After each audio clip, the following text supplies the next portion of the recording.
plus 6x squared plus x plus 6. Okay. So, we want to find the factors of the last number and the first number. Since the first number is 1, that's the only factor we care about, the factors of 6.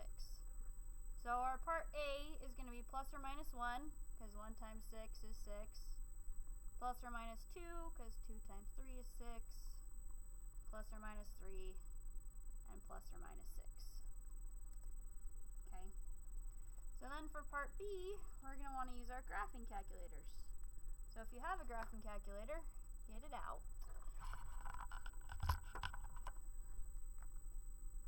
And there we go. Okay. And that's still moving. Whatever. Okay.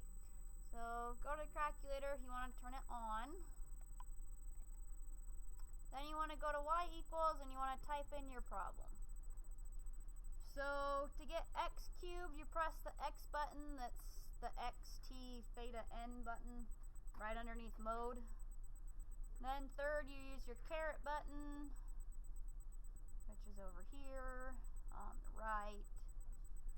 And then to the third. Okay, this is the part where some of you will have to arrow over.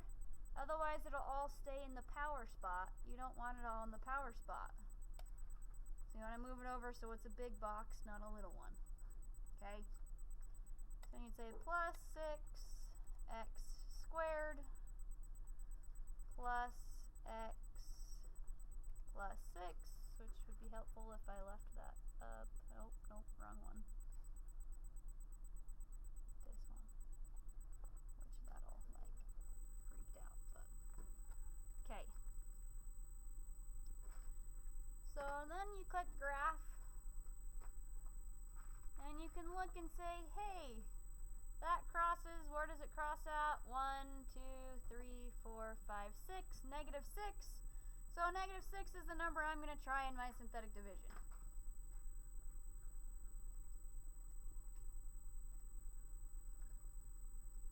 So then, this is like not working quite like I wanted to.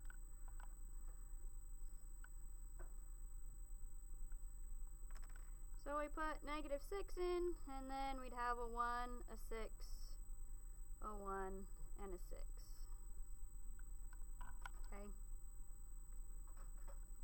So we bring down our first one. 1 times negative 6 is negative 6, which is 0. 0 plus 1 is 1. 1 times negative 6 is negative 6.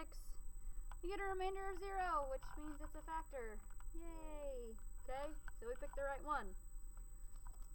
So now we're left with x squared plus 0x plus 1. Alright, that's how you'd read that answer.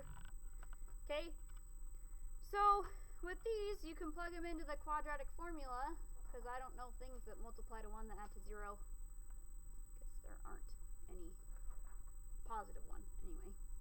So our b is 0, so we're just going to have plus or minus 0 squared minus 4 times 1 times 1 all over 2, which, if you forgot what the quadratic formula is, I wrote it on the top of the board over there, so you can follow it.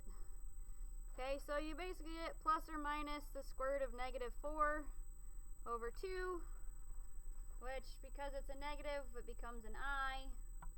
The square root of 4 is 2, so it would really be 2I divided by 2, which is just plus or minus I. So for part C, your answer was the negative 6 and plus or minus I. In the book, it listed as positive I and negative I. If you just want to put the plus or minus sign, I'm fine with that. Okay.